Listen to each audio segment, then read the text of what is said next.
herb in my brain. So bring the medication for my brain to heal the whole of the nation from the pain and break up all the circles and the chains. I need some meditation in my brain. So bring the medication for my brain to heal the whole of the nation from the pain. Break up all the circles and the chains. Hey, no, this could never be no man killer. Good for my head, so me call it as the man healer. When me ill, you know me never need a painkiller. It's quite exciting, me call it as the man chiller. Give me good man, so me not think illa. What a inspiration, fit on a sound killer. For the pagan, me spark it like a 9 miller. Fi fight the liquor and the coke, ganja and the pillar. That's why me need some herb in my brain. So bring the medication for my brain to heal the whole of the nation from the pain. Break up all the circles and the chains. I need some herb in my brain. Bring the medication for my brain to heal the whole of the nation from the pain and break up all the circles and the chains. Think Jamaica is just music and beaches? Think again. Here are 7 facts about Jamaican inventors that will blow your mind. Fact 1. Black metallurgists in Jamaica actually invented the iron-making process that powered the British Industrial Revolution, but Henry Court stole the credit and got the patent in 1784. Fact 2. Arthur William Savage, born in Kingston, invented radial tires in 1915. Yeah, the tires on your car right now, Jamaican innovation. Fact 3. Dr. Manley West and Albert Lockhart created Canasol, the world's first cannabis-based glaucoma medication, saving thousands from blindness. Fact 4. Dr. Thomas Lecky developed 3 revolutionary cattle breeds, Jamaica Hope, Jamaica Red, and Jamaica Black, that transformed tropical dairy farming worldwide. Fact 5.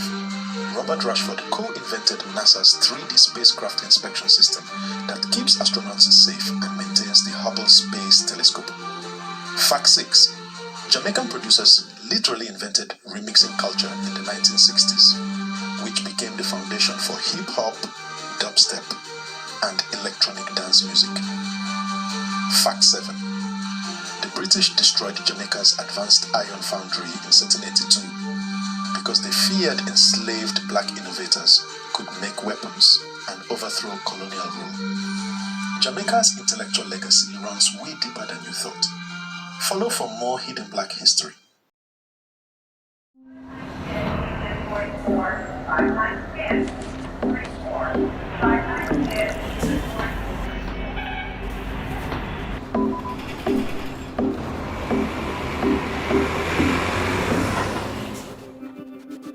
Hold on, know that it's time to be strong. Let's all believe in the future. Together we can move on.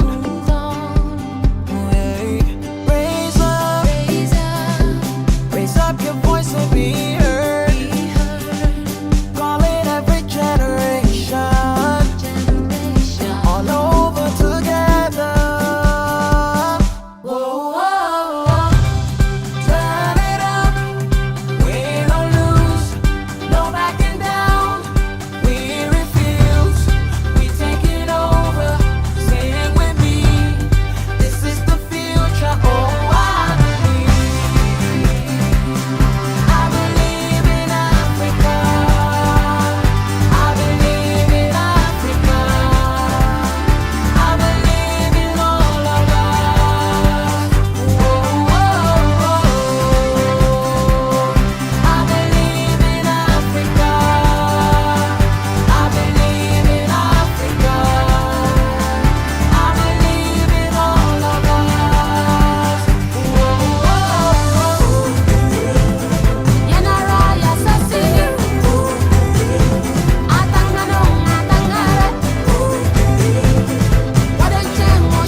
BBC ni amare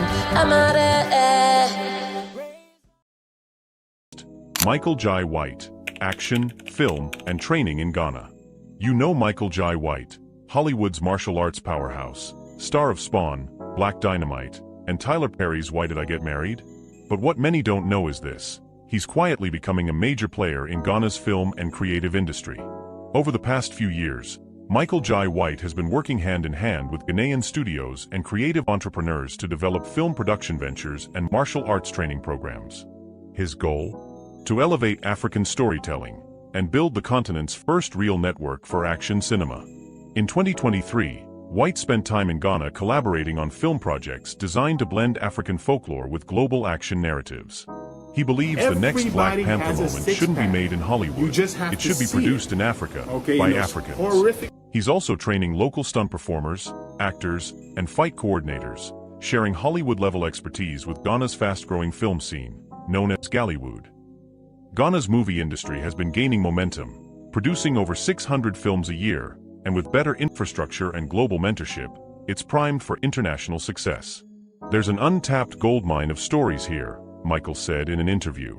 Africa has the heroes, the world just hasn't met them yet. Beyond film, Michael Jai White's company has explored real estate partnerships in Accra, creating mixed-use creative campuses that combine film studios, training spaces, and post-production facilities. The ripple effect is massive. More international productions are eyeing Ghana as a filming destination, bringing investment, tourism, and job creation. And Michael is right in the middle of that movement, bridging Hollywood to West Africa, skill by skill, story by story. His mission is simple but powerful: empower African creatives to tell their own epic stories. Rick Ross, from boss to business mogul in Africa. When Rick Ross first shouted out Lagos and Accra in his lyrics, it sounded like admiration. But what came next? Investment. The Maybach music mogul isn't just performing on African stages, he's building in African markets. In recent years, Rick Ross has turned his attention to Nigeria and Ghana, putting serious capital behind real estate, music distribution, and lifestyle ventures.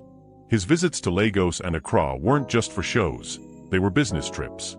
Behind the scenes, Ross has been meeting with entrepreneurs, touring development sites, and forming partnerships to launch luxury lifestyle brands inspired by African design. Think high-end fashion lines and hospitality ventures that blend Afro-luxury aesthetics with Western business structure. In Nigeria, he's teamed up with entertainment companies to expand music distribution networks that empower local artists to monetize globally, not just stream locally. It's part of a bigger mission, helping African artists keep ownership of their music while tapping international audiences. In Ghana, Rick Ross has also invested in nightlife and real estate, collaborating on premium lounge and restaurant projects aimed at diaspora travelers and African millennials seeking high-quality experiences. His words say it best: Africa is the future. The money, the energy, the people, this is where the next empire will rise. And he's walking that talk. Ross is exploring agricultural partnerships too, because he knows that the real boss move isn't just music, it's legacy wealth. Africa's agribusiness sector is worth over $1 trillion, and smart investors are getting in early.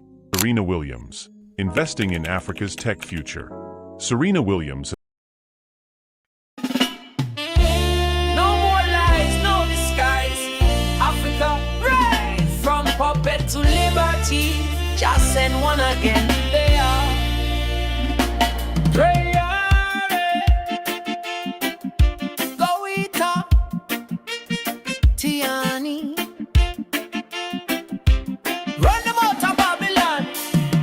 Say we're free but still control the string.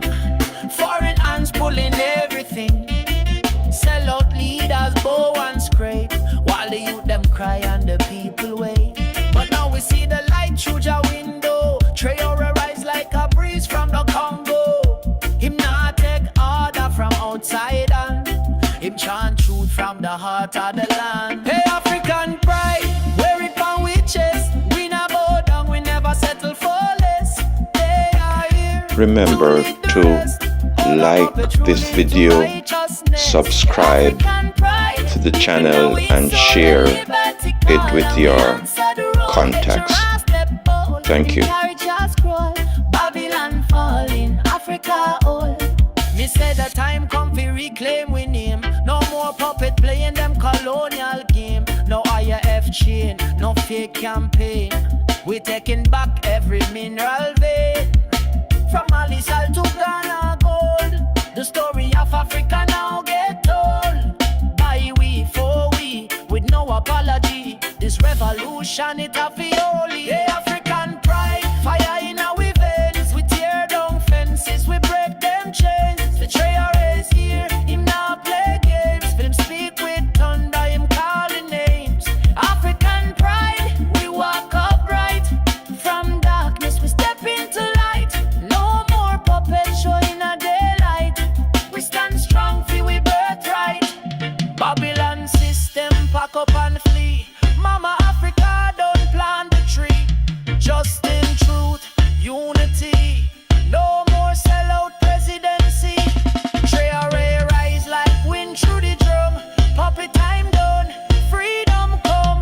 We not sit back, we stand and run. One Africa, not just some. Hey, African pride, I like the sun. We come together now, we move as one. Let Traore is here, the work just begun. We march on till the victory done. African pride, feel it in our heart. We were all from the very start. Traore lead with sacred art. From puppet to liberty, we take part. Traore, Goita, Antiana, hearts of land. Lead Africa to their promised land.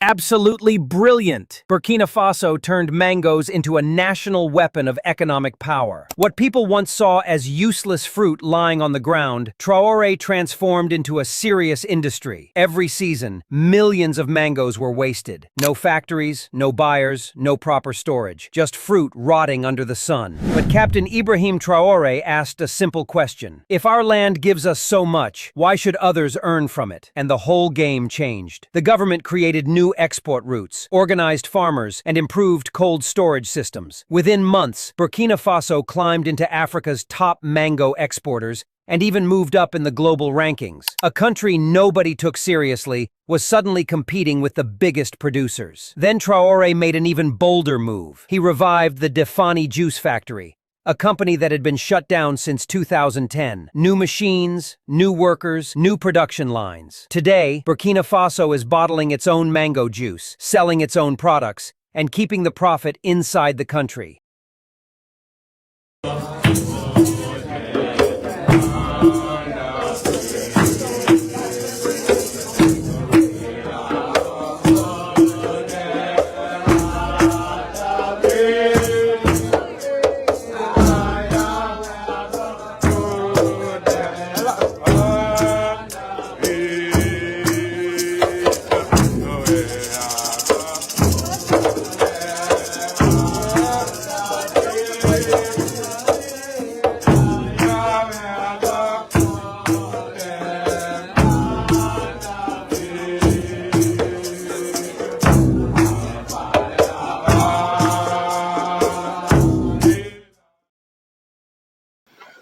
Greetings again, brothers and sisters and cousins in the other races who support our struggle for economic equality with the other races. I want to say I hope that this new year will be healthier for you and that you will have more success to reach the main goals that you set in your life. Africa for the Africans at home and abroad, and Jamaica for the Jamaicans at home and abroad, and whatever country the Afro person is living in and has made contribution or foreparents. Most of these countries or foreparents have laid the foundation through slavery and their free labor to build these countries in Europe, North America, the Caribbean, and in South America also, Latin America, Central America. My latest two videos, number 81 and 82, I had a segment about how to fix up the damage from Hurricane Melissa, how to speed up the repair, the mashup that Melissa did to Jamaica. And I mentioned three things, three important things. The first one is the need for community organizations. The second thing was to bring back the Public Works Department. And you can go back and look at the segments in these videos.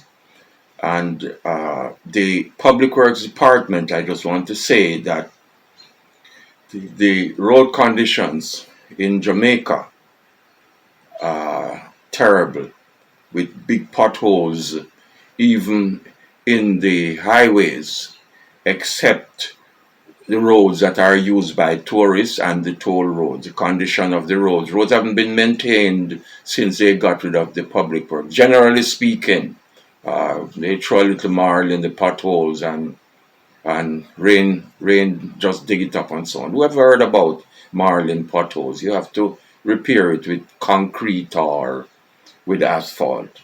And for example, even the highway from Kingston to Maypen, I can say that far because I travel on that road, and it's terrible.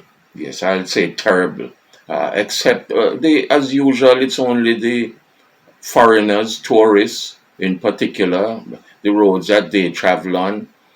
Jamaican, the average Jamaican person in all aspects of Jamaican life.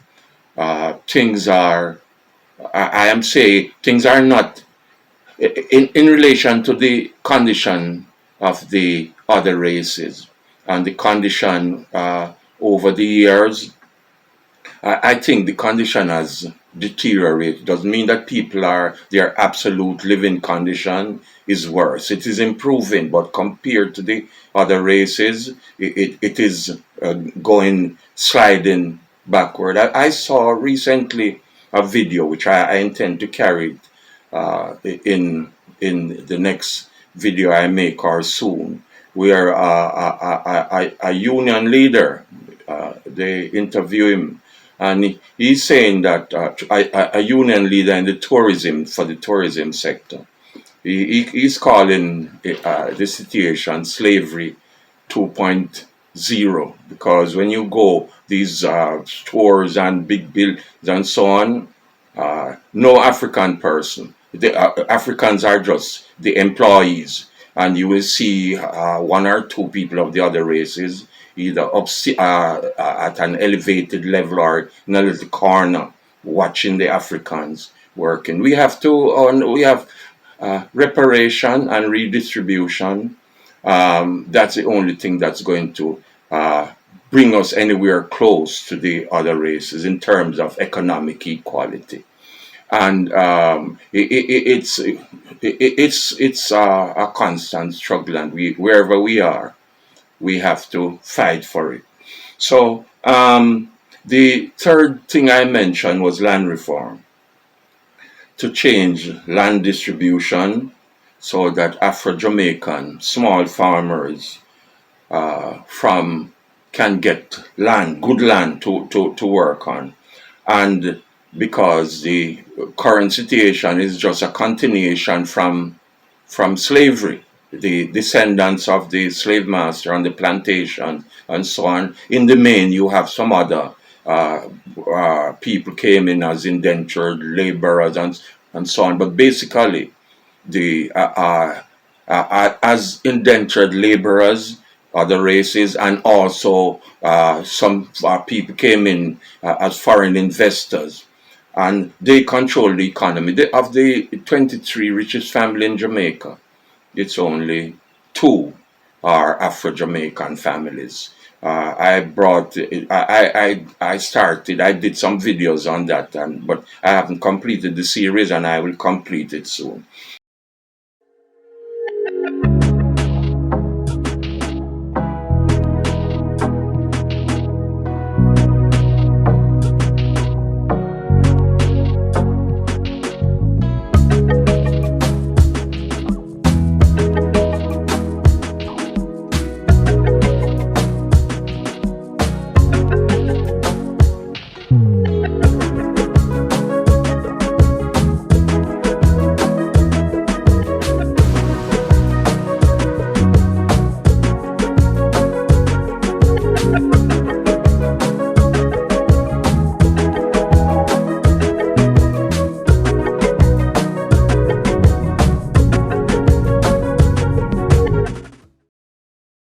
So land reform. The saying, popular saying, and I think there is a song, but I don't about it, that in 1833 slavery was not abolished; it was just polished. And hundreds of acres of flat land with irrigation has been idle for years, and some were turned into big housing schemes owned by the other races instead of using the hilly lands and lands without irrigation that is not good for farming. So you cannot you can't be independent, have economic freedom, economic independence, economic freedom, bread and butter freedom, if you have to depend on other people to feed you. Your basic food needs, not your total food consumption, but the basic food needs, which is something, all of this can be calculated. And I've done it. I've done it when I used to be studying and working and so on, can be calculated. Import your basic food needs, the bulk of it, you shouldn't be importing it. And you can produce extra for export, and you can import some also. Self-sufficiency is not a realistic thing in this global economy, but the bulk of food, and this is for us Africans and continental Africans and diasporan Africans. Can't just be importing, producing raw material and exporting the raw material and import finished product, especially our food supply. We Jamaicans, I think we are culturally progressive.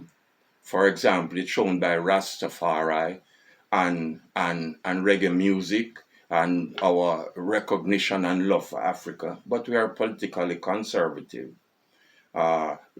Main problem in our countries, like everywhere, main situation, main control, main problem is the government and the leadership in these countries.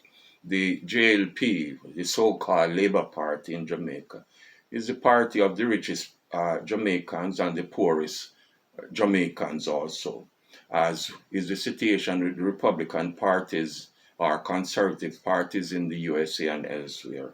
They say education can't be eaten. That's their thing. They tell and poverty, material poverty, and poor education go together. The PNP, the more progressive, was a democratic socialist party at one time. Situation seemed to have changed. Now, they seem to focus mainly on just winning elections instead of building community organizations and working at the grassroots. It happened during the 80s and with Prime Minister Michael Manley at that time. And we know, and the programs, and we saw what happened until finally the CIA and CIAGA got rid of that government. And since then, it's been I consider a backward slide. Africa for the Africans at home and abroad. Jamaican for the Jamaicans at home and abroad. And wherever African people are, especially where we are the majority, especially we are the majority. We have to keep struggling. They cannot be just concentrated on winning elections. And the situation now, with the falling of the white imperial, the white power structure, the white empire all over the world, it's falling, and its situation is very difficult. But we have to continue little by little, and with our heads on our body, in a smart way, to continue. The AES in Africa, the Captain Traore and is the other two leaders, shows the way, and African unity. Unity gives strength. So this struggle continues, and we can never give up the fight. Okay, take care until next time. Bye.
February 2024, the Assembly of Heads of State and Government of the African Union adopted Decision 884, declaring 2025 as a year of justice for Africans and people of African descent through reparations. Reparations for the transatlantic slave trade, colonialism, and apartheid were designated as a flagship priority of our union. In line with that decision, I was entrusted with the mandate to serve as African Union champion for reparations. This is not merely a title, it's a solemn obligation to pursue truth, recognition, and justice for our ancestors and for generations yet unborn. At the 80th session of the United Nations General Assembly in September 2025, I announced that Ghana would lead the effort to table a resolution declaring slavery and the transatlantic slave trade as the gravest crime against humanity. That commitment marked the beginning of a structured diplomatic and legal process. I directed the Minister of Foreign Affairs to establish a high-level committee to coordinate consultations, refine the legal framework, and prepare a draft text consistent with international law and diplomatic practice. Today, I'm pleased to report significant progress. The initiative is firmly grounded in international law. Slavery is prohibited under international law as a peremptory norm, a jus cogens principle from which no derogation is permitted. The resolution builds upon this legal foundation and rests on three pillars. First is historical accuracy. Second is legal defensibility. And third is continental and diaspora alignment. We've ensured that the text of this resolution reflects rigorous scholarship, moral clarity, and diplomatic credibility. Ghana has undertaken extensive consultations to strengthen the resolution. We've engaged with the ECOWAS, we've engaged with UNESCO, the Global Group of Experts on Reparations, the Pan-Afrikan Lawyers Union, academic institutions, the African Union Committee of Experts on Reparations, and the African Union Legal Experts Reference Group. We hosted the inaugural joint meeting of the African Union Committee of Experts on Reparations and the African Union Legal Experts Reference Group in Accra earlier this month to further refine the text of the resolution. We also began engagement with the diaspora at the Ghana Diaspora Summit held in December last year. This has been inclusive, deliberate, and consultative. Following expert consultations, the title has been refined to read Declaration, and I quote, Declaration of the Trafficking in Enslaved Africans and Racialized Chattel Enslavement of Africans as the gravest crime against humanity. This language is precise, It recognizes the systematic trafficking of millions of Africans, the racialized and institutionalized nature of chattel enslavement, the unprecedented scale and enduring consequences of these crimes. Precision in language strengthens precision in justice. At the recent African Union Summit, the Executive Council recommended the endorsement of this resolution. I'm pleased to inform you that the Assembly of Heads of State and Government adopted that decision by consensus at this 39th Ordinary Session. This gives Ghana a clear and unified continental mandate. Our next major engagement will be at the 50th regular meeting of CARICOM later this month. The Caribbean and Africa share a deeply intertwined history, and their support will be pivotal to the tabling of this resolution. Beginning 20th February 2026, Ghana will conduct intensive diplomatic engagements in New York with CARICOM, the Non-Aligned Movement, the Group of 77 in China, the European Union, and other regional groupings. Informal consultations on the draft text are expected to take place between 23rd February and 12th March 2026. Our objective is simple: to build a broad consensus behind this resolution. The initiative is not directed at any nation. It is directed towards truth, recognition, and reconciliation. On 24th March, Ghana will host a high-level side event at the United Nations, followed by a wreath-laying ceremony at the African Burial Ground National Museum in New York. And on 25th March 2026, the International Day of Remembrance of the Victims of Slavery and the Transatlantic Slave Trade, Ghana, together with co-sponsors and with the endorsement of the African Union, will formally table the resolution before the General Assembly. Let me emphasize, the General Assembly. I think there was a mistake when the chairman said the Security Council.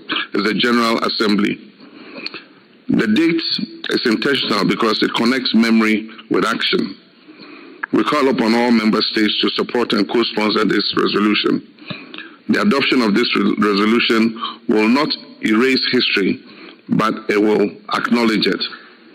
The trafficking in enslaved Africans and racialized chattel enslavement were foundational crimes that have shaped the modern world, and their consequences continue to manifest in structural inequality, racial discrimination, and economic disparity. Recognition is not about division, it is about moral courage. Adoption of the resolution will not be the end. Following the adoption, Ghana will continue engagement with the United Nations Secretary General, the African Union Commission, relevant UN bodies, and interested member states. This is about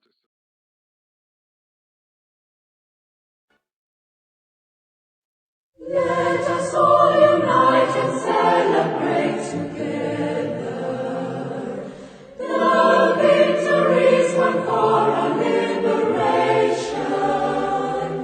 Let us dedicate ourselves to rise together to defend our liberty and unity. Oh, sons and daughters of Africa, flesh of the sky and flesh of the sky, let us make Africa the tree of life.